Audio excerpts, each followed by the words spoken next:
We're greatly honored to have Professor Lynne Rudder Baker with us. She's from the University of Massachusetts in Amherst. She specializes in philosophy of mind and metaphysics. Let me mention some of the books that you should check out of the library and read after this. So there's Saving Belief, A Critique of Physicalism, Explaining Attitudes, A Practical Approach to the Mind, Persons and Bodies, A Constitution View, and the latest, The Metaphysics of Everyday Life, an essay in practical realism. Right, so today Professor Baker is going to talk to us about St. Anselm of Canterbury's ontological argument for God's existence. It's not every day you get someone defending this argument, so it will be a great pleasure to hear what she has to offer. So without further ado, I'd like to ask Professor Baker to come and talk to us. The title of her paper is Updating Anselm Again.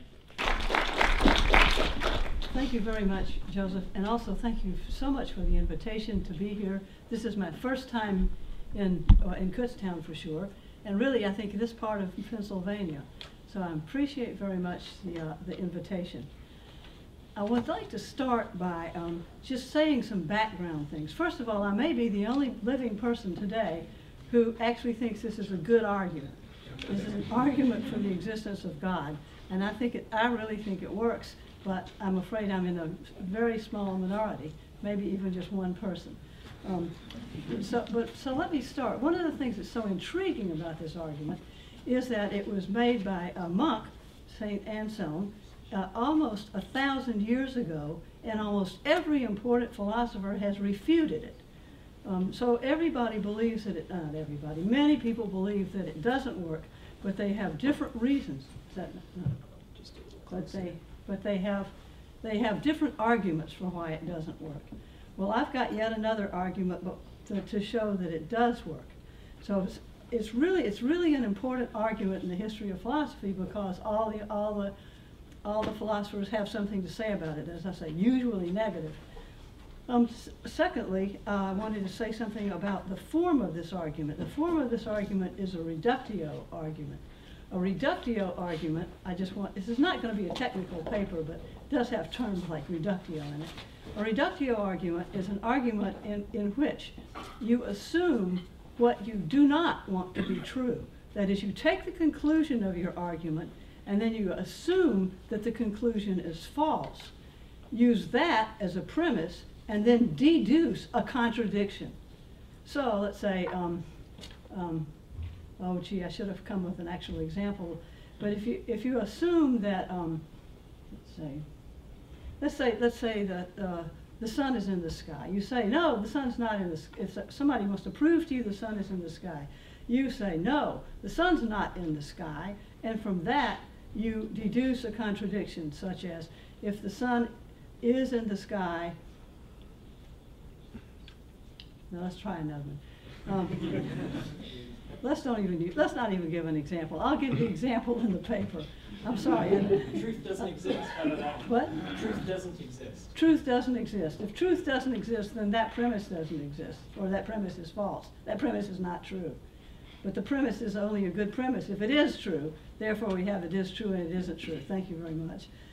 Therefore, the premise has to be true. That is, truth does exist. That's the idea of a reductio argument. Then the third point I wanted to make, this is a little background point, is a point of begging the question. As you know, we say in beginning logic, there are two elements to a good argument: validity and soundness. Validity means the conclusion follows from the premises. Soundness means the conclusion follows from the premises, plus the premises are true. It's no good to have a valid argument with false premises. So you want validity and soundness.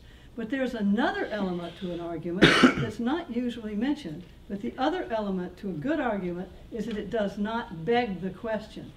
The term begging the question in philosophy and logic means that you are assuming what you're trying to prove. That is an attack that many people have made on the argument I'm going to give today. That is, you assume, so here's an example. Premise: the sun is not shining. Conclusion: The sun is not shining. Well, is it valid? Yes. If the sun is shining, there's no doubt that the sun is shining. That is, it follows that the sun is shining. So it's valid. Is it true? Is it sound? Yes. The sun is not shining. That's true. So therefore, it's valid and sound. But it's still, nobody's going to take that as a good argument for the sun's not shining. Nobody's going to take it as a good argument that my premise is the sun's not shining. So the problem with that argument, even though it's valid and sound, is that it begs the question. It assumes what it's trying to prove. And that's what I'm going to show Anselm's argument does not do. Okay? Actually, if you want to ask questions, you can raise your hand and I'll try. I mean, if I'm unclear. Okay, let's get going. Shortly before my friend and colleague Gary Matthews died last spring, he and I co-wrote 3 articles on Anselm's ontological argument. The name ontological argument, I believe, starts from Kant, who was in the late 1700s and early 1800s, and so that was somewhat 600 years after this argument got produced. But anyway, we wrote 3 articles on this, all trying to prove that it does work. However, people would argue with us, and we argue back, and so on. And you know how it goes. All these arguments, our arguments, retained features of Anselm's argument, the argument that appears in the Proslogion too. Now, I would like to recommend that argument because it is one page written in the 1000s in the Proslogion too, and this one page is written as a prayer. It's a prayer to God. It's a prayer that God will let him understand how it is that God exists. I know you exist, God. I believe in you, but how can I believe in you? This is an example of what Augustine called faith leading to understanding. Faith. You start with faith and get understanding. That's what Anselm was trying to do. Okay, so all of the articles that we used feature elements of that one-page argument in Proslogion 2, but with some innovations. You can't just say the same thing over and over for 1,000 years. The most obvious innovation was to take the argument to rely on the empirical fact that human beings can think of things independently of whether or not they exist. This is absolutely, I believe this is new in the history of philosophy. I've just started a correspondence with Peter van Inwagen on how does this make sense. But we think that there's an empirical assumption behind this ontological argument that we have a special capacity that not every animal would have, that we can refer to things that don't exist, think about things that don't exist. So we're going to keep that empirical fact and present yet another version of the ontological argument, somewhat farther from Anselm's own words, but still noticeably Anselmian and, I hope, persuasive. Let me emphasize what the question is. That's always a big issue in philosophy. What is the question? When somebody gives you an answer, well, there was that joke about Gertrude Stein. She's dying, and somebody says, "Oh, Gertrude, have you found the answer?" And she says, "What's the question?" Well, anyway, the question in the Anselm's argument is an existential one. An existential one. The argument is not about a concept, not about the concept of God, not about a nature, not about a kind, not about an idea. No, the question is existential. Does God exist? Anselm has his atheistic opponent, the fool, say, Deus non est, God is not. The argument concerns whether a putative being, God, really exists, or as I shall sometimes say, exists in reality. So this is what Anselm says. Other philosophers have used Anselm in a different way, like Descartes, and have not taken this to be the question. But this is the question. Here's a being I can think of. Does this being exist or not? That's what the question is. I accept here Anselm's understanding of God as that than which nothing greater can be conceived. Someone may object that the atheist who says God does not exist does not really have in mind that than which nothing greater can be conceived. This objection is not to the point. Anselm's great insight is that whatever the atheist has in mind when he says God does not exist, if the atheist says of that thing, whatever he's thinking about, if he says of that thing that it is that than which nothing greater can be conceived and that it fails to exist in reality, he has contradicted himself. For anything that we can think about, it is contradictory to hold both, that it is both that than which nothing greater can be conceived and that it does not exist in reality. I'm taking the tricky phrase that may sound bizarre, but the tricky phrase of the sort that Anselm used, the tricky phrase, that than which nothing greater can be conceived, to be equivalent to, quote, or the X, such that among the things that either are in reality or are in the imagination, there is nothing conceivable Y such that Y is greater than X. That's what I'm taking that to mean. My aim here is to present an intuitive, stripped down Anselmian argument that is as easy as possible to understand. The argument is based on 4 general facts that I hope command universal assent. They are not facts specifically about God. These are just general facts. With these 4 general facts and elementary logic, we can deduce the conclusion that God exists. Like Anselm's own argument, the version that I'll present has the form of a reductio ad absurdum. That's what I stumbled over earlier. First, let me set out the 4 general facts. The first fact has been oddly overlooked.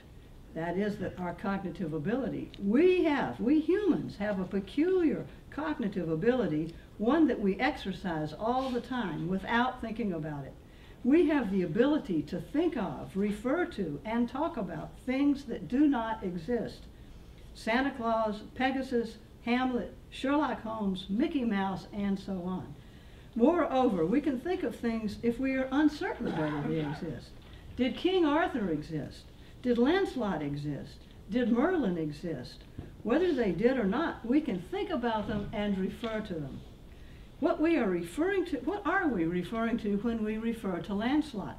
If he did exist, which we suppose don't know, in fact I don't, if he did exist, we are referring to him, the man, the flesh and blood guy, Lancelot. If he did not exist, we are referring to a legendary character in ancient stories.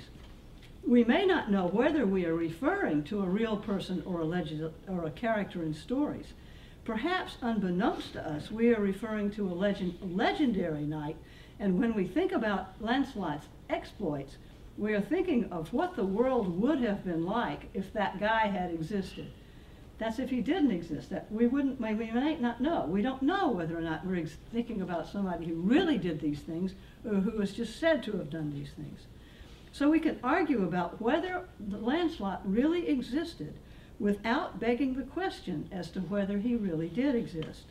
Likewise, we can argue about whether God exists without begging any questions.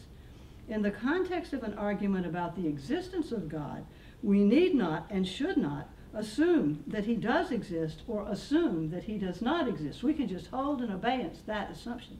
In fact, we have to in order to have the argument non-question begging.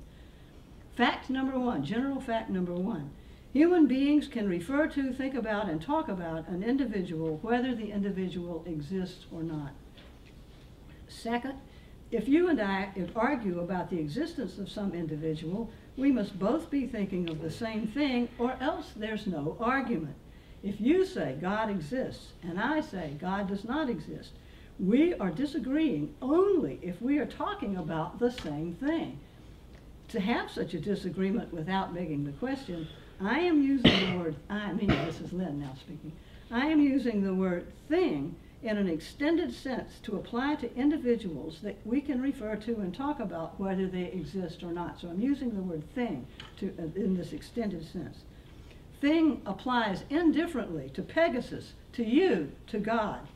If we argue about the existence of God, we have to identify the thing that we are talking about in some way or other. I can't just say blah exists and you say blah doesn't exist. That's not going to get us anywhere. I'll follow Anselm and identify God as that than which nothing greater can be conceived.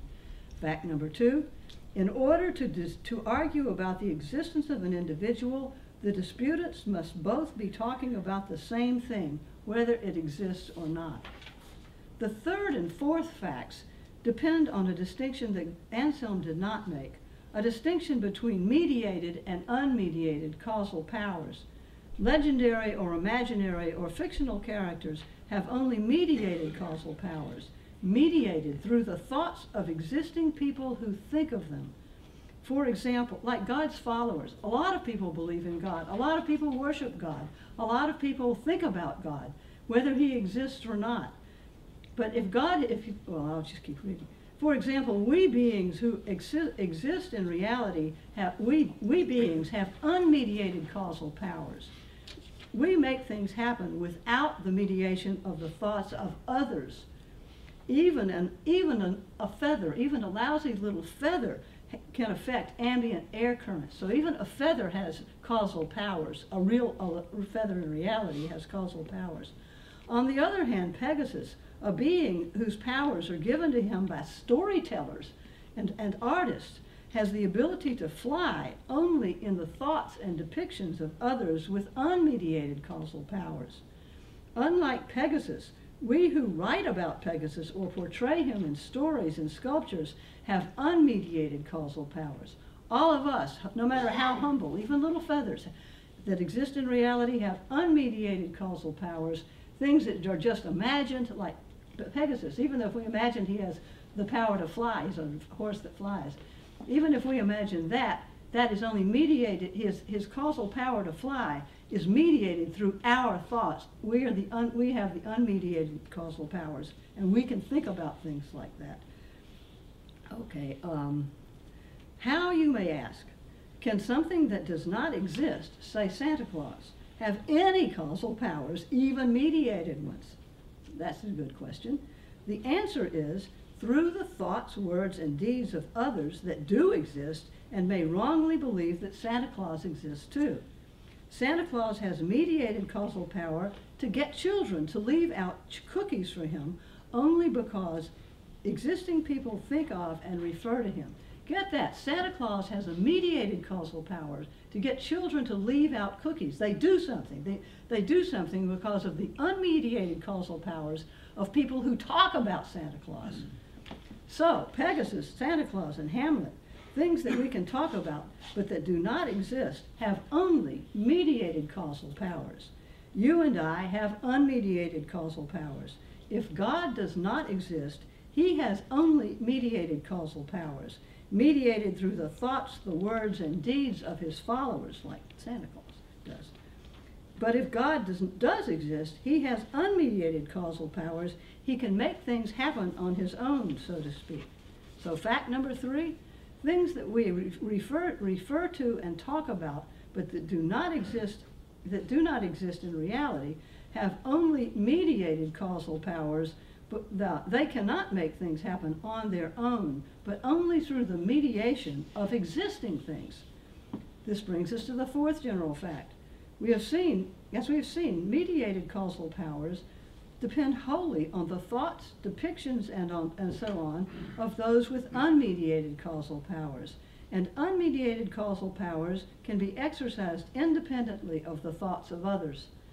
Fact 4, a thing with unmediated causal powers, a thing that can affect the world on its own, and not just through the thoughts of others, is greater than an otherwise similar thing with only mediated causal powers.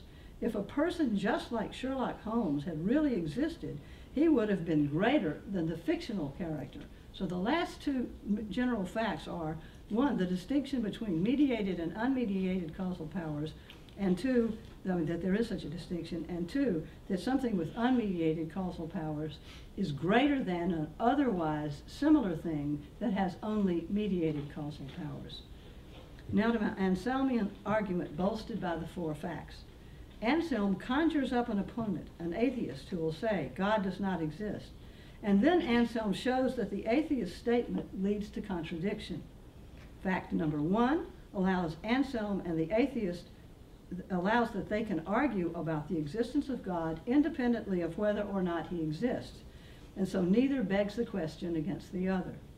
Fact number 2 guarantees that Anselm and the atheist are both talking about the same thing because they agree that what they are talking about is that than which nothing greater can be conceived. And they are talking about him independently of whether he exists.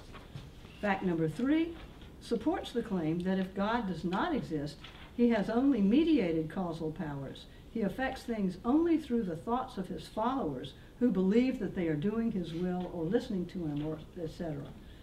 Fact number 4 says that something with unmediated causal powers is greater than an otherwise similar thing with only mediated causal powers. If God exists, then he has unmediated causal powers and is greater than an otherwise similar being who had only mediated causal powers. On the one hand, if God exists, he has the power to create the world, wholly independently of what anybody thinks. On the other hand, if God does not exist, then he has no power to create the world except as existing people portray him. Just as Santa has no power to come down the chimney except as existing people portray him. So it follows that if God, that than which nothing greater can be conceived, does not exist, then there is something greater than God. That is, it follows that there is something greater than that than which nothing greater can be conceived. And that's a contradiction. So the atheist is wrong to deny the existence of God, and we can conclude that God exists. Now I can put this out in elementary logic, and it's on your handout, I think. Meanwhile, let me take a sip of water.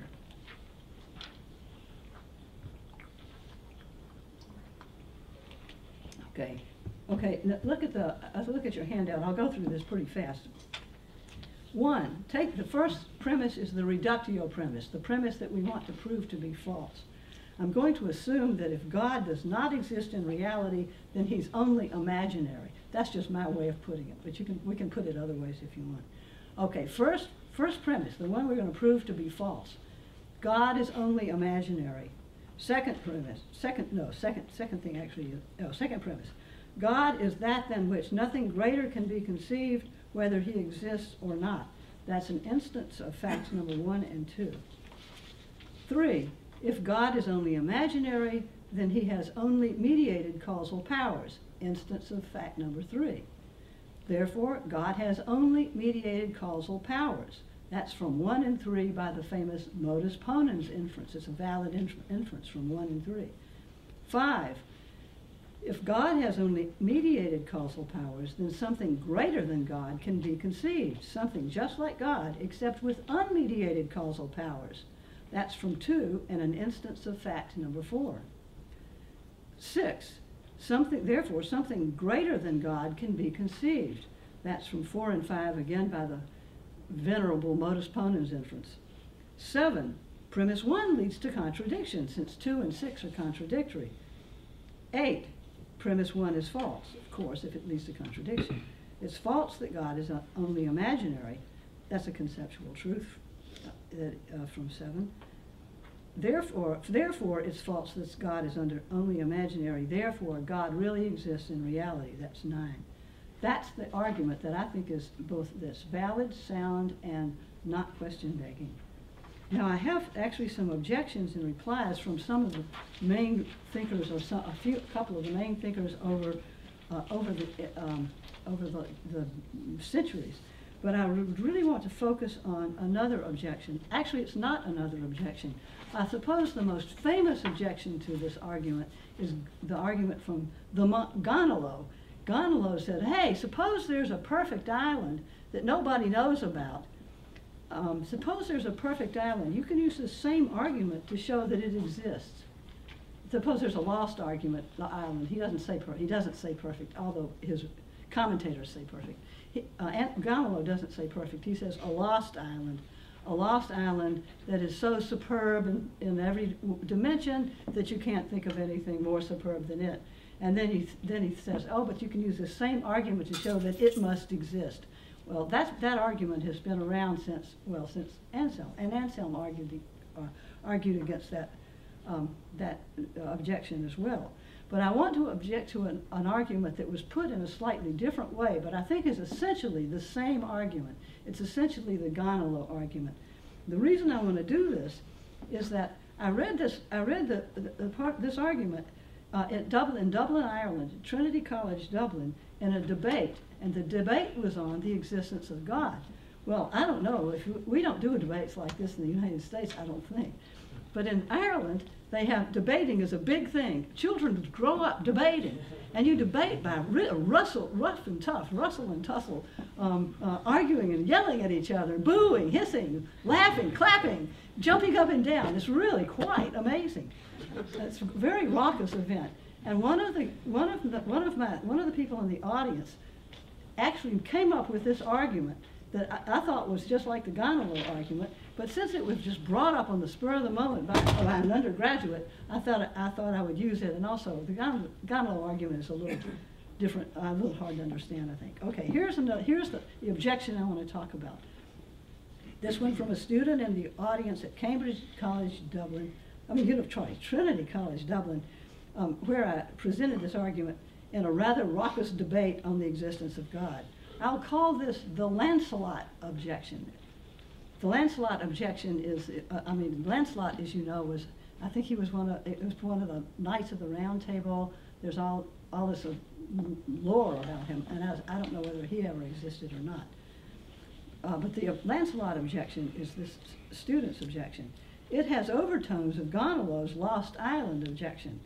The gist of the Lancelot objection is this: if the Anselmian argument succeeds in showing that God, that than which nothing greater can be conceived, exists, then an analog of that argument shows that Lancelot, the knight than which no greater knight can be conceived, exists. Bad news. An argument that shows that God exists should not also show that Lancelot exists. So here's the Lancelot argument.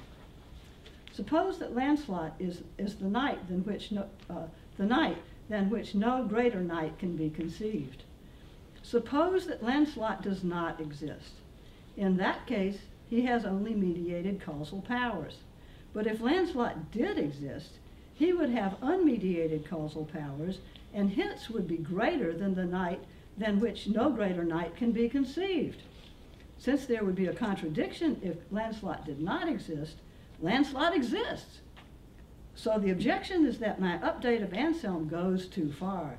The argument allows that you can prove the existence of all kinds of things. Sherlock Holmes, the detective than which no greater detective can be conceived, and so on. Well, we don't want to prove the existence of Sherlock Holmes, Lancelot, or anybody else with this argument. So I'll reply to the Lancelot objection by what I'm going to call the double reductio argument. Here's my strategy. Accept the analog argument that proves that Lancelot exists. Accept that, just accept it. But now add a second reductio that's also valid, that proves that Lancelot does not exist.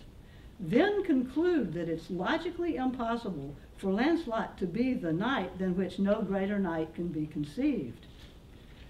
The premise that Lancelot is the knight than which no greater knight can be conceived, which actually is going to be the reductio premise, the premise that Lancelot is the knight that greater than which no greater knight can be conceived is common to both of the reductios, both the original Anselm analog of the Anselm reductio and my new reductio.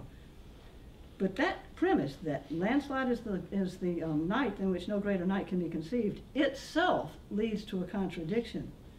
Therefore, that must be false, that Lancelot is the knight than which no greater knight can be conceived. And similarly, that Sherlock Holmes is the detective greater than which no other detective can be conceived, and so on.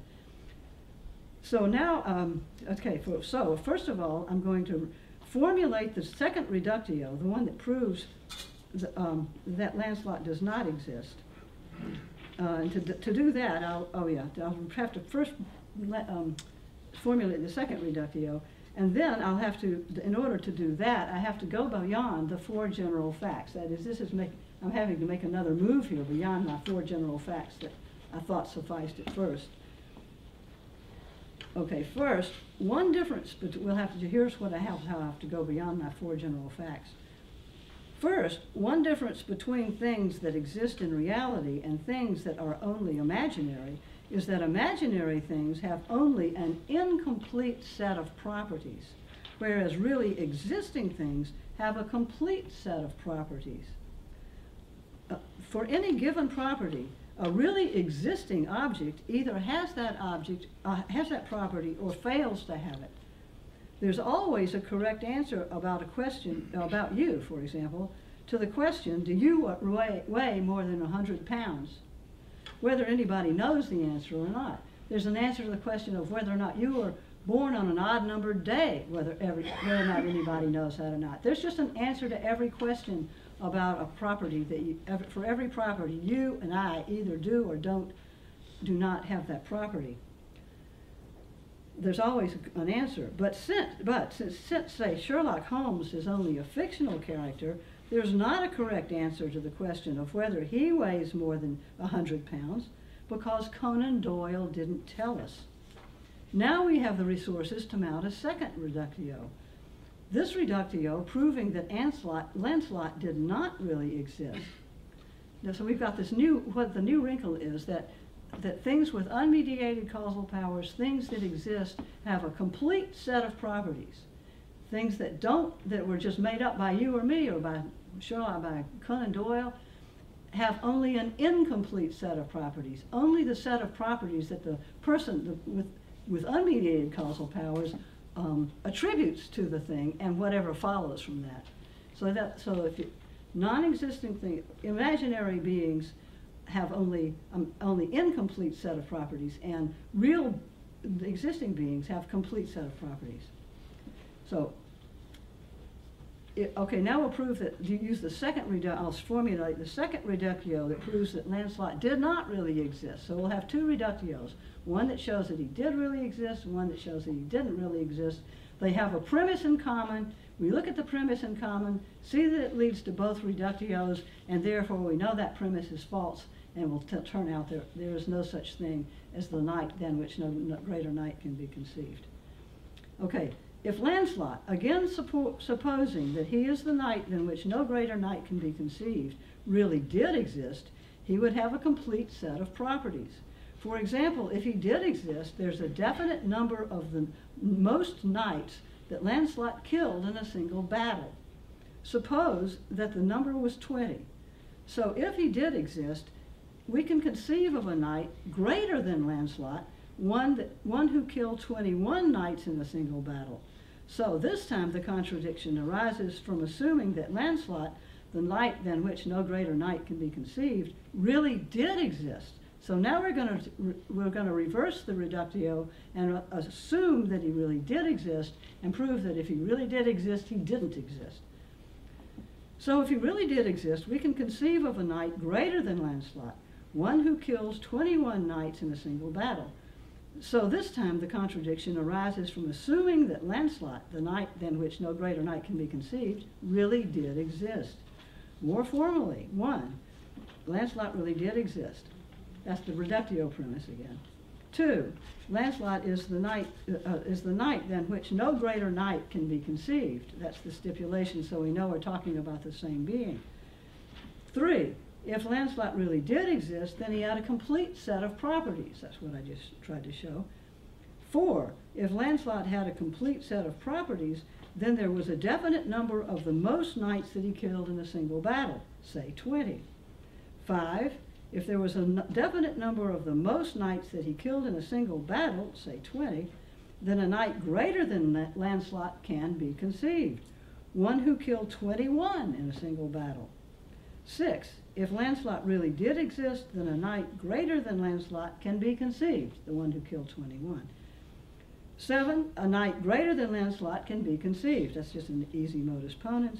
And 8, since premise 1 leads to a contradiction, since 2 and 7 are contradictory, So 9, premise 1 is false. It is false that Lancelot really existed. So 10, Lancelot really did not exist. Now we have 2 valid deductive arguments with opposite conclusions.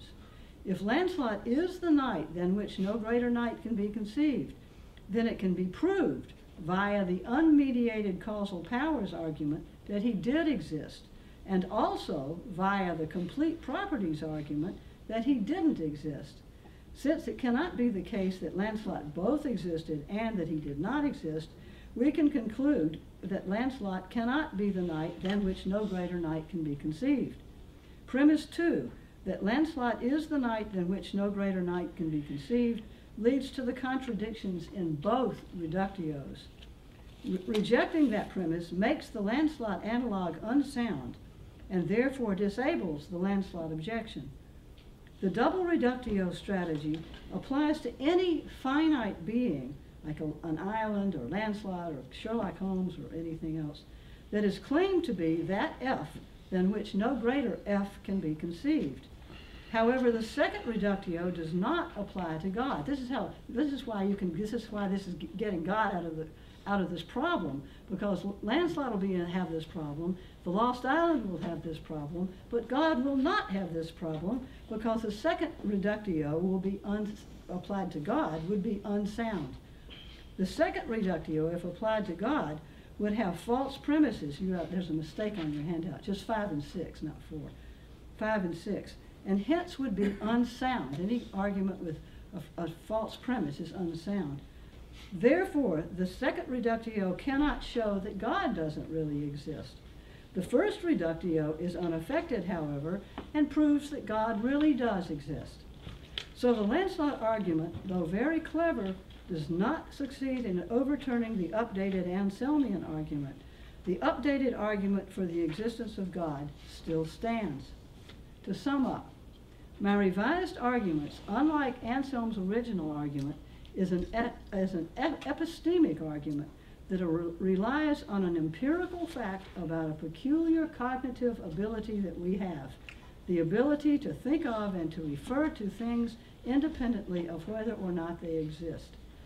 Only beings like us have this peculiar ability, this peculiar ability to formulate a sound, non-question-begging ontological argument for the existence of God. This empirical presupposition distinguishes the updated argument from Anselm's. Anselm didn't want any empirical assumptions. The update also relies on a condition for disagreement about the existence of something, and on a distinction between things that we just think about and actually existing things, in terms of mediated and unmediated causal powers. As a result, I do not need to appeal to 2 kinds of existence, as some people do, but only to ignorance about the ontological status of things that we talk about. I have responded to a number of objections, or I have only responded to one objection to the ontological argument, and I've argued that my version does not fall to either of them, any of them. So if you still do not believe that God exists, then you must find something wrong with my Anselmian argument. It's valid, no doubt of that. Aside from the atheist denial of God's existence, the argument depends only on 4 very general empirical and conceptual facts that are not specific to the theistic argument. I submit that the 4 facts are unassailable and that therefore God exists. Thank you.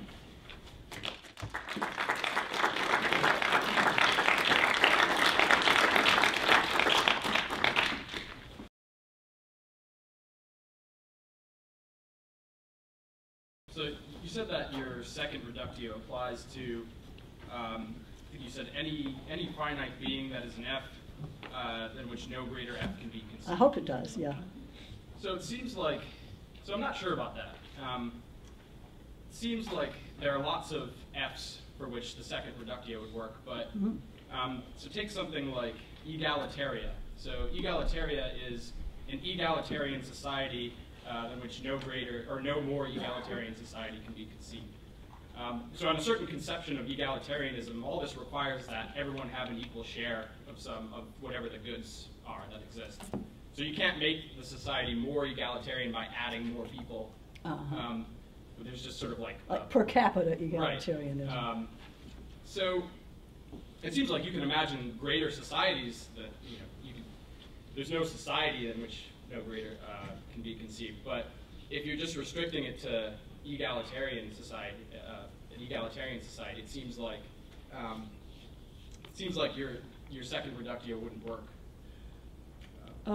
Let me say, I'm not sure. The reason I think I was just talking about concrete objects, not societies. I mean, so when I was talking about things, even though I said I was expanding the notion of things, I wasn't expanding it to things that are not concrete objects. But still, nonetheless, that's an interesting question. Also, I wasn't meaning to. Well, show me now. Show me how it makes the second reductio not work. That'll help.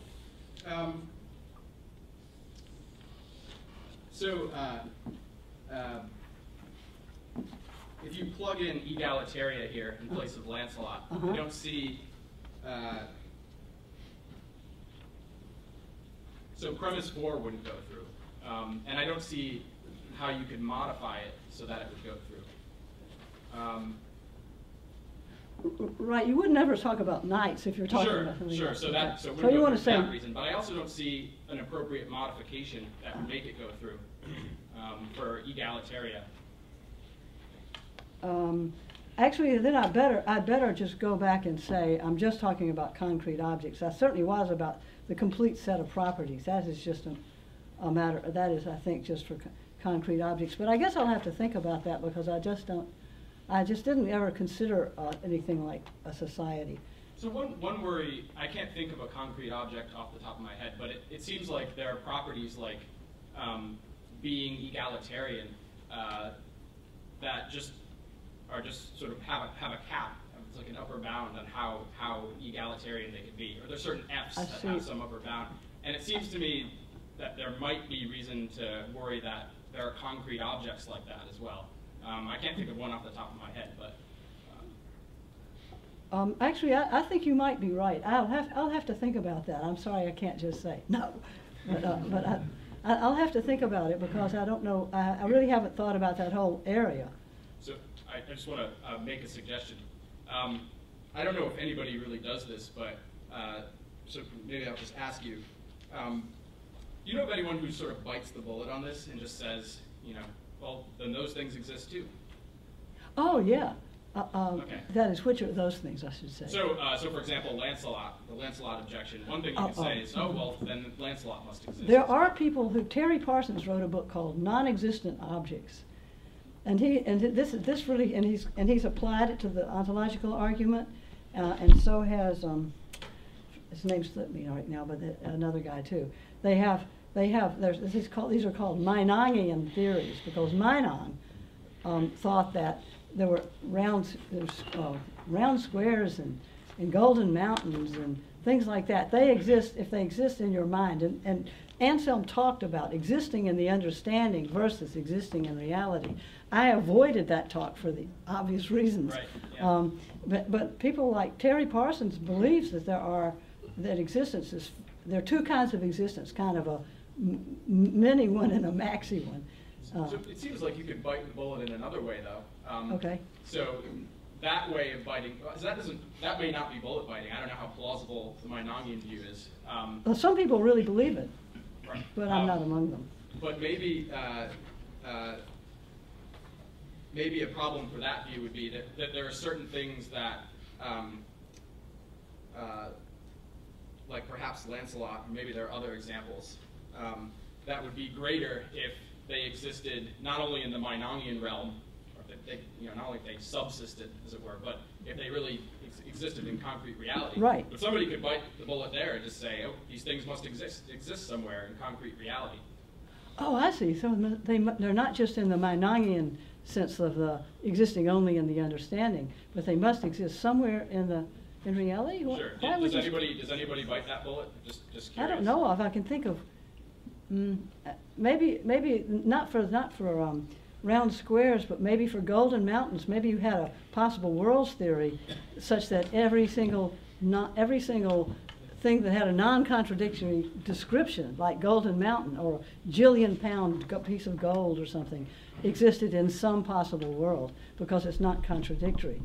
But I don't but things like round squares still wouldn't. Okay, just one minute. So one reason for doing this might be that you might think how crazy it seems to say that, you know, Lancelot exists and is actually somewhere. Relative, you know, how crazy that seems might just be a matter of taste. Somebody might think it's just as crazy to think that God exists and is somewhere. So if you think those two claims that prima facie seem equally crazy, then if you say if you're going to say that God exists somewhere, you might just say that Lancelot exists. I think you would say. I think most theists would say, not that God exists somewhere, that God exists everywhere. But that's beyond. Proslogian too is really kind of a restricted kind of argument. He's not even talking about the features God has or whether he's any good or anything like that. Okay, I shouldn't have said somewhere, but. Is it number 2? Is that Larry? Yeah. Yeah, I think it's a related objection, but I'm focused on premise 5. Of which are the premise 5 in the Lancelot reductio. Okay. Oh, I see, right. Yeah, the Lancelot reductio. It just seems false because the properties that Lancelot has are powers, as it were. So the fact that you can conceive another knight who might have killed 21 people instead of 20 people doesn't mean that that knight is in any way above the knight that killed 20. It's just that they fought more battles. And fighting more battles doesn't seem to make one knight greater than another knight. So therefore, I would reject premise 5. I think I would get off your boat at the very first where you said powers, properties are powers. I agree properties are powers, but you also have properties that are exercises of powers. Like I have a property of not just the property of having the power to stand here like this, but of actually standing here like this. And oh, I don't disagree with that. I disagree with your claim that having more of those properties makes it being greater. Gee, I would have thought so just from sort of sports analogies. You know, the more games you win, the greater you are as a sport, no matter what your powers are. Okay, so let me switch the description. And suppose we were to talk about a driver, no greater than whom can be conceived, driver in the sense of driving a car. Uh-huh. And let's call that driver Larry. And, and let's say that Larry and driver B, let's call the other driver, Larry drives 500 miles, and driver B drives 1,000 miles. Okay. It just doesn't seem correct to say that the driver that happened to drive 1,000 miles because they were going from point A to point B, which was 1,000 miles, makes that driver a greater driver than driver A, who only drove 500 miles. Because what you have to claim to say that the one driver is greater than the other is that they have some greater capabilities. So I am back to powers, but I'm not claiming that powers are the only properties. I'm claiming they're the only relevant properties to talking about one being greater than another. I don't see why they're the only relevant properties. I mean, so you think that just because someone drives 1,000 miles and someone else drives 500 miles makes the driver who drove 1,000 miles a greater driver? I think it could easily be. I mean, this is kind of a crazy, well, yeah, example, but I think, intuition. Just think, my intuition is that, yeah, if I were an insurance person, I would say the one who's driven thousands of miles without having a wreck is a better risk than the one who's only just beginning, even if she will only drive, she'll also drive 1,000 miles without having a wreck. Yeah, that just seems intuitively wrong. I could go back to the baseball example, and I could argue that shoeless Joe Jackson, who played only for a small number of years, was as great a baseball player as Babe Ruth. The difference being that Babe Ruth had a longer career and shoeless Joe Jackson had a shorter career.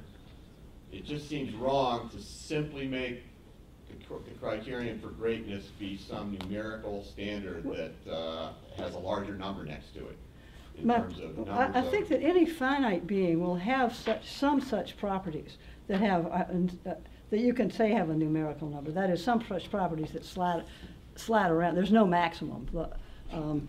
And I think for any finite being, there's going to be such a thing, and that's all I need is one.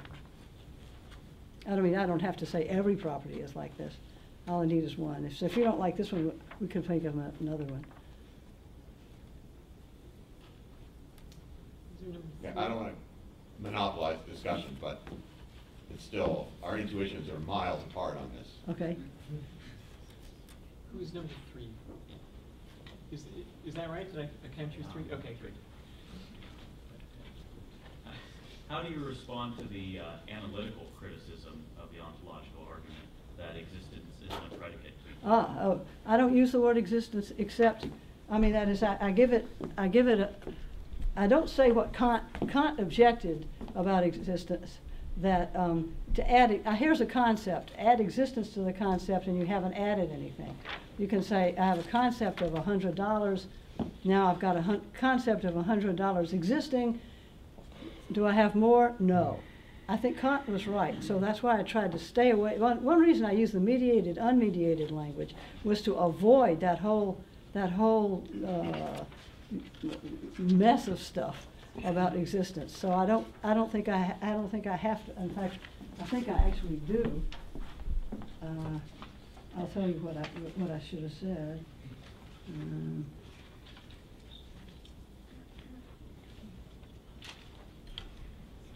I'm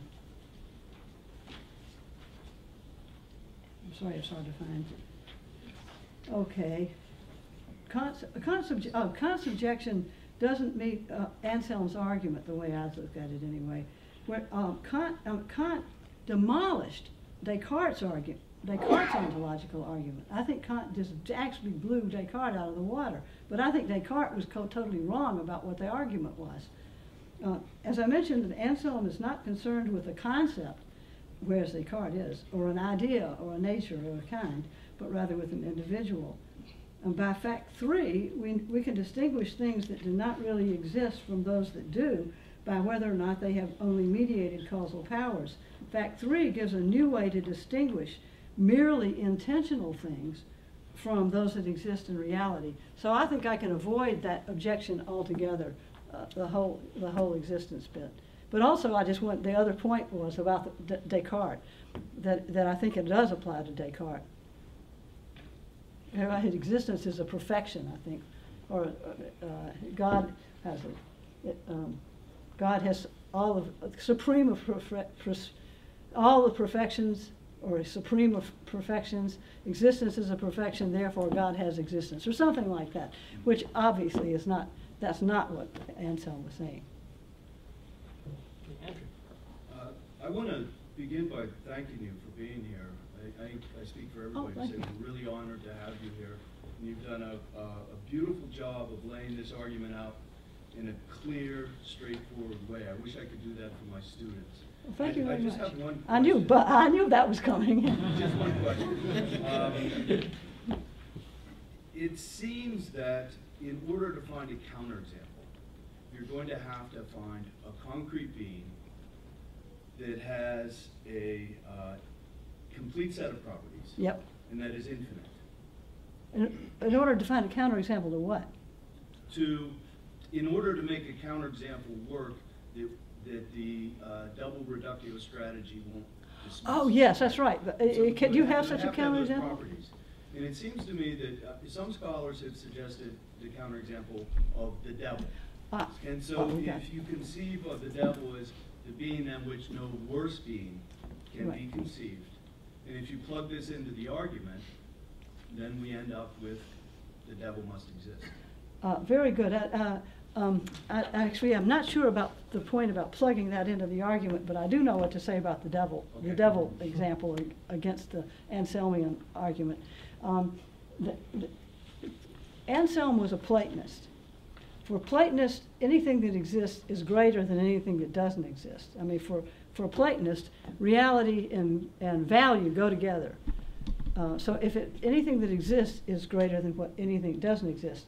So the devil that exists is not worse than the devil that doesn't exist. The devil that exists is better than the devil that doesn't exist, because the devil that doesn't exist, sorry, did I say that right, wrong? No.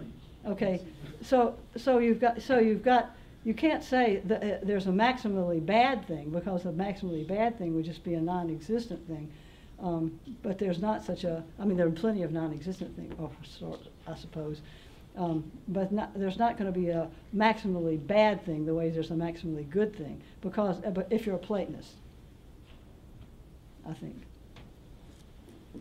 Okay, Dr. Beck. Yeah, actually, I'm more traditionalist. I think I prefer Anselm's original formulation to this one, because this one has a whole lot of metaphysical baggage attached, and Anselm seems to be able to sidestep. Gee, I thought I got rid of the baggage, and I thought. No. But no, even just I just what you just said. You just said that Anselm's a Platonist. I understand why you would say that, but it's kind of a problem. Then we go back to the island example, or that bed than which no greater bed can exist, or that island. If you're a Platonist, there's a form of the bed.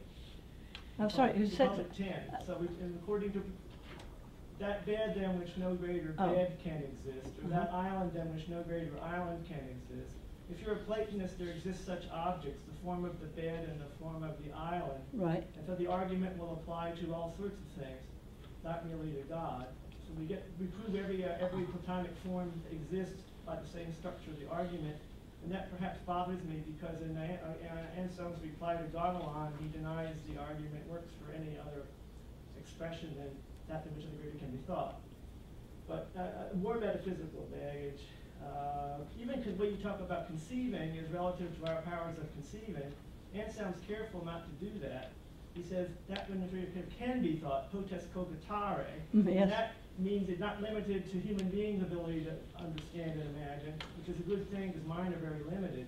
So in chapter 15, Anselm says God is greater than we can. Right, I know he does that, right. Right, and that's a good thing, right? Because that way right, but that's not, we're just talking about proslogium 2. Right, but you have it tied the way you were talking about, tying to how we can conceive or we can imagine, as opposed to can be imagined, and that perhaps is a problem. But the one I really wanted to focus on was the use of thing. When we talk about a concrete thing, your expression, we're talking about a thing with a full range of properties, right? Well, we're talking if it exists in reality. Right. The ones that are clear for me are the existent ones. We have a full range of those properties. are the clear ones. And then you want to talk about things like this Ancelot would have an incomplete set of properties, right? That only if he doesn't exist, he hasn't. Right. So we talk about the ones that don't exist, the non-existent Lancelot, the one that we think about, and that one has an incomplete set of properties. Now I'm worried about the use of thing. In the first case of the real things that exist, that I understand is a singular term and could be represented by a constant. But I can't at all understand then about something with an incomplete set of properties, why it is an individual thing, why it's not instead a predicate, which is just a complex of properties.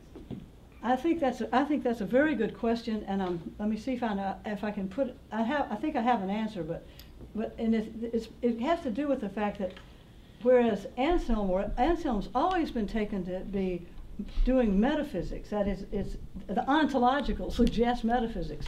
But I'm saying the idea that you can refer to things that don't exist. It's an epistemic property I'm talking about. I don't want to say that there are things that don't exist. Same reason I don't want to be Terry Parsons. I don't want to be Meinong. I just want to say we have to, like Husserl, we have to put a bracket their existence and just talk about them regardless of whether they exist. And that there's sort of an internal perspective and an external perspective. I just thought of this yesterday in a reply to Peter Van Inwagen. The internal perspective is the perspective of the argument and the perspective of the disputants who have to carry on the argument without begging the question. The external perspective is what's really the case. Well, we know that God either exists or doesn't exist, period. That's the external perspective. And same with Lancelot, same with anything. It exists or it doesn't, so I would agree. But if you're arguing about whether or not Lancelot exists, you have to put aside that question, and when you put aside that question, you're putting aside the kind of question that you're raising. That is, it is in fact the case, I believe, that if landslide does not exist, that probably we would have to say there is no night than which none greater can be conceived. We can't, and we wouldn't say there is no landslide. We'd say there is no, I mean, that's from the external perspective.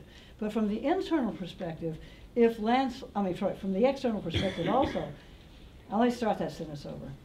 There's external perspective, the sort of, say, God's eye, or the eye of the reality. And then there's the internal perspective. That's the participants who have limited knowledge, who are ignorant of whether or not Lancelot God or whoever it is exists. They're pretending to be, anyway, ignorant of whether or not that thing exists. If, in fact, from the external perspective, that thing does exist, you can just name him and say God exists, Lancelot exists, or whatever. But if, in fact, that thing does not exist, then you can't just say that. You will probably go back to what Kripke would call the reference fixer. That is, that the thing you wouldn't say there's an X that doesn't exist. You'd say there is no F, or whatever the description is. There is nothing.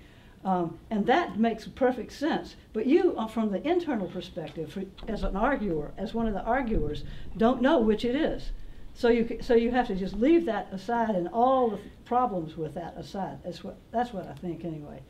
That it's an epistemic point about your context of argument. The context of argument is that you're ignorant of something. You don't know what you're referring to.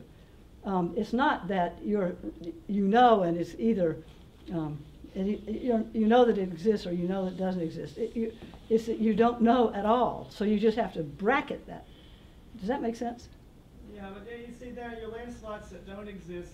Well, they're not rigid designators. Oh no. Okay. Well, how many landslots are there that don't exist? You're like an infinite number of landslots that don't exist. So which one of those things are we talking about? No. Okay. No. You see, so I'm not getting bewildered. That Quine got bewildered about meanings in the head because I know. there are so many things we've been talking about, and I get confused. So I just think that now you have internal and external perspective too. So we have more and more of baggage we're taking along with the argument. No. And I just think that Anselm is a much easier reply. In his reply, in the beginning of his reply, he has a very easy way of saying the argument doesn't apply to island, because that island in which no greater island can be thought is incoherent. It has a contradiction built into the definition, and so the argument doesn't get off the ground. So that's a whole lot easier, and he doesn't have to talk about internal and external perspectives and non-existent. I just thought that would be helpful. I didn't talk about that either. I just thought that would be helpful to what you were saying, because you were bringing up something that I thought the argument was putting aside, was bracketing is in the Husserl sense, just not paying any attention to. Not that it wasn't true, but it wasn't paying attention to. Let me say one thing about Kripkean reference fixing. The way that I think you say that than which nothing greater can be conceived fixes the referent of God it fixes a referent in such a way that if God exists, he necessarily has it. That's unlike most of Kripke's reference fixing. The Gödel-Schmidt cases and so on. You might be wrong that the thing, you can pick out something with the wrong description, misdescribe it and pick it out at the same time. That won't happen in this case, this kind of case, or in a kind of case when you're talking about whether or not something exists. So, Okay, let's start counting again. So that's 1, Isaac, 2, 3, 4, 5. Thank you very much, especially for the care with which you prepared this handout in your presentation. Oh, thank you. I have several thoughts, and I'd just like to see if you'd like to think with me about any of them. The first goes back to the beginning of your talk, where you referenced the proslogion, and particularly the idea in there that Anselm's thought about what he is doing begins with a prayer. And I raise this in the context of talk about what is the meaning of an assumption. Mm-hmm. Are there different kinds of assumptions? Mm-hmm. Perhaps we could say the term assumption means premise in an argument, and perhaps we could say assumption means also in a different sense a presupposition. I connect this to your comment about the meaning of begging the question. Mm-hmm. And I ask, isn't it the case that if we think that a presupposition is a kind of assumption, that when Anselm begins his thought process with a prayer, isn't he really begging the question? That's the first consideration I'd like to think with you about if you're interested. The second has to do with the use of the word thing. I was also exercised by that, but in a different way than the person over there. I was thinking, although in the formal set out of your argument, it doesn't seem to be required, in the general facts that are referenced in the brackets, it does seem required to refer to thing. And I'm asking whether you think it's essential to this argument that that be so. And if it is, what would you make of Paul Tillich's idea that God is not a being, so not a thing, but the ground of being, or being itself? And my third one is very simple and very short. I'm curious whether, if in the reformulation of the argument one has to make reference to an empirical fact, do we still have an ontological argument, or in what sense we do? Thanks. Let me try to take them in reverse order. I have no idea. I'm not sure. I mean, since Kant made up the word ontological argument 600 years after Anselm, and Anselm never used that term, I don't believe. Who cares? I mean, it's this is the argument. Now, the second question about the ground of being, I was assuming the old traditional God, the almighty creator, omniscient, omnipotent, omnibenevolent, the object, the object not part of, not beyond being, but beyond the natural world, beyond creation. I mean, I was taking that in the really kind of traditional sense. And the first point you made about assumptions and presuppositions, actually, I don't know what to say about that, and I think I myself just kind of go back and forth between those two, and, I mean, between saying assumption and presupposition. But I also think that Anselm was really a devout guy, and really it was faith-seeking understanding. That's what it was. I was trying to think of the phrase, faith-seeking understanding. That is, so putting it in the form of a prayer it fits the idea of faith-seeking understanding, rather than really just trying to prove from some neutral position. In fact, I think this is a mistake philosophers make today anyway. They suppose they can just start neutrally and say, what does the evidence say, huh? As if they started out on neutral ground and then followed, the evidence or whatever. I think that's unlikely. I don't think that we are in that position anyway. So I don't know, but I don't think he really made a mistake. I think he was just doing faith-seeking understanding. My question pertains to premise 5 of the second Lancelot Reductio, where essentially you can quantify things being greater, so 21 nights versus 20. Okay. I don't see why you couldn't do that with God. God created a certain amount of atoms in the universe. You could. But God also has infinite powers. But couldn't you conceive of a being that created 10 more atoms? You could, but he wouldn't be a greater being. Why not? Because everything God does is maximally great. So you say, oh, he only had one son. He could have had 3 sons, right? Well, no. I mean, that is, you don't, or he only had, so many people. He could have had more people. But that wouldn't make him greater. Whatever he did was that is the story that goes, was the greatest. Doesn't that beg the question? Your response to Larry? I'm sorry, I'm jumping out of turn. That's what Larry was saying before, and now you're joining his side, but before you were saying that you had to go by numbers. Here's what I think the difference is: a finite being and an infinite being. And I think that you could spell this out that way. That is, it's the infinitude of God that makes him surpassing all this other stuff. That makes it doesn't matter whether or not he created 14 first gorillas and then bonobos or whatever, and then humans or. Talking about abilities. He was talking about abilities too. Joe Jackson's ability to hit baseball compared to Babe Ruth. You know, that's about ability as opposed to output. But it's That's ability. But it's ability. There are degrees of abilities in finite beings. There are no degrees of ability in God. He could have made any number, and to make one number rather than another doesn't make him greater or less great. Well, my question was about the Lancelot argument, though. This is the Lancelot argument. I mean, that's what he was talking about. You just referenced God. I know, because I'm taking the dialectic to be that I have now finished my argument and I have now proved what I thought I proved. That's what I'm taking the dialectic to be here. Who's number 3? Okay, I just want to say I've taken like a different thing than anybody else because I understand this.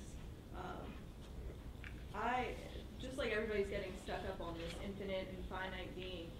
As you said, God is conceived as an infinite being. So you can't really, if you're saying all of his abilities go beyond what we can conceive as finite beings, like kind of in like an almost Wittgensteinian way. If we can't conceive of it, then we can't really talk about it.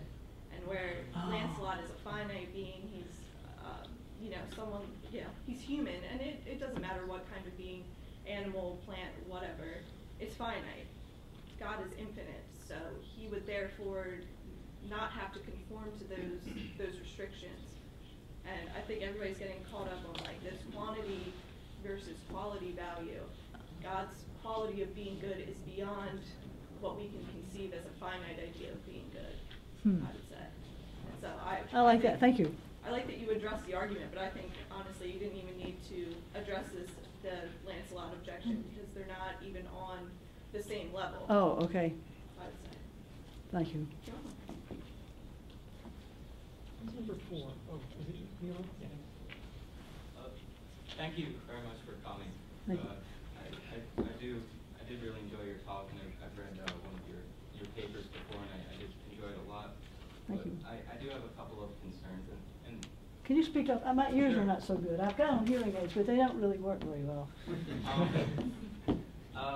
One of my concerns is whether you see this version of Anselm's argument as just another version of Proslogion 2, or if this is a version of Proslogion as a whole. No. If Jasper Hopkins suggests that we see the argument as the argument in Proslogion 2 just as trying to get the existence of something in which nothing greater can be thought, and then once we get that existence, we start to try and ascribe all the traditional qualities to God as we move along in the Proslogion. That's why it's 26 chapters long, Right. and not 2. So, Good. My question though is then in the way you lay it out, you use God as a singular term throughout, and so it seems that should be dropped. Just if this is just a formalization or another version of Proslogion 2, then there shouldn't be a reference to God at the get-go. Anselm says we believe God is that in which something greater can be thought, but at that point in Proslogion 2, we don't know it yet. Okay, I think I was using, actually, one way I should never have brought up Kripke reference fixing, but I was using the word God as just an abbreviation for that than which nothing greater can be conceived. And then later, you're right, he gets fleshed out. But he doesn't get fleshed out in Proslogion 2. I agree. And also, but I was just talking about Proslogion 2, but I thought rather than, even though I have now let that than which nothing greater can be conceived ripple off my tongue, I thought it was easier to use the word God as kind of as just as an abbreviation for that. Okay, that's fair, I think. Another issue I have is why you believe that Anselm thinks that in which nothing greater can be thought is a definite description. He doesn't seem to argue for uniqueness until at least Proslogion 5 and probably Proslogion 22. That's my bet. I think actually I don't have didn't bring my co-author of three of these preceding papers unfortunately died last year, and he was the actual scholar between us. He was the one who reads the original languages, and there's if you look in the argument called something like Anselm's Argument Reconsidered in the Review of Metaphysics. That's one we wrote together. And look in the footnotes. Just pay only attention to the footnotes and where you see Latin. I did pick up. Well, he does sometimes. He was. I mean, my colleague Gary, who was, I'm appealing to authority, which I know is not fair, especially if your authority's dead. But Gary translated, used the Latin passages and translated them to show that they did mean a singular object, not just a thing than which nothing greater can. I know that aliquid can be taken as sort of like as a definite sort of thing, but in the philosophical fragments of Anselm, he talks about the uses of aliquid, and he lays it out really clearly, and he doesn't seem to describe it in terms of definite descriptions. Were the philosophical fragments, where did they come in Anselm's work, Louvre as a whole? I mean, were they? I mean, I don't know. I'm no scholar. Early or late, right? Is that what you mean? Early or late? Yeah, early or. I'm not sure about the date. So I just don't know the answer. Okay. But I was just, but the scholarly question, I'm afraid I can't answer. Okay. And just one more comment about that premise 5 in the Lancelot Reductio. I think I better do something about premise 5 in the Lancelot Reductio. I agree with Isaac and the gentleman down there that adding an additional person who Lancelot would have killed does not make him greater, according to Anselm's conception of greater than, which you touched on earlier, that the greater a thing is, the more perfect it is, and the more perfect it is, the more it exists, the more truly it exists. Right. That's all the Platonist bit. But if I have 2 pens in my pocket, I don't exist more truly than if I had 1. No, you exist to the max right now. Oh, I don't think that's true, because I think God exists to a greater, Oh, okay. So you really are more of a Platonist than I was. Just kind of a partial Platonist. So I think that premise doesn't use the greater than relation in the same way that Anselm uses it. It's not a value judgment at all. It's an objective. It is yes, objective. I see that. It's not tied to particular things like the number of people. I think I could change that, but I couldn't change it. I mean, I was trying to use the objection that came up from the audience before, but I think I could change that to make it something that was intuitively a more perfect than greater than in terms of number. I thought, in fact, the reason I like greater than in terms of number is that it's really clear 21 is more than 20. Greater than 20 in a mathematical sense, but granted, it's not, and maybe that was your point too, not a mathematical sense that we're talking about here. We're talking about a perfection sense. And if you're using Anselm's greater than relation in the way he uses it in your argument, then you're using it ambiguously between the two. So that would be a problem. Between your reductio, your version of the proslogion argument, and the Lancelot reductio. Because I've got this back down to a mathematical greater than. Right. So okay. Greater than would be okay. I think I have to concede that I mean, I think I should probably change the example and leave out Lancelot altogether. But also, by the way, the perfect island, the lost island, is not going to be. Is going to have more palm trees or something, or bigger area or something, or better weather. It's not going to be. It's not going to be. It is going to be greater in this second reductio sense. That's one reason I thought I could just do this second reductio like this. But I could definitely use a perfection, one that sort of intuitively has to do with perfection more than just maximal something number. Thank you. There are many more questions, but I'm going to say we're out of time. I believe discussion will continue, even though we're going to bring this to a close. Okay, so let's put our hands together one last time.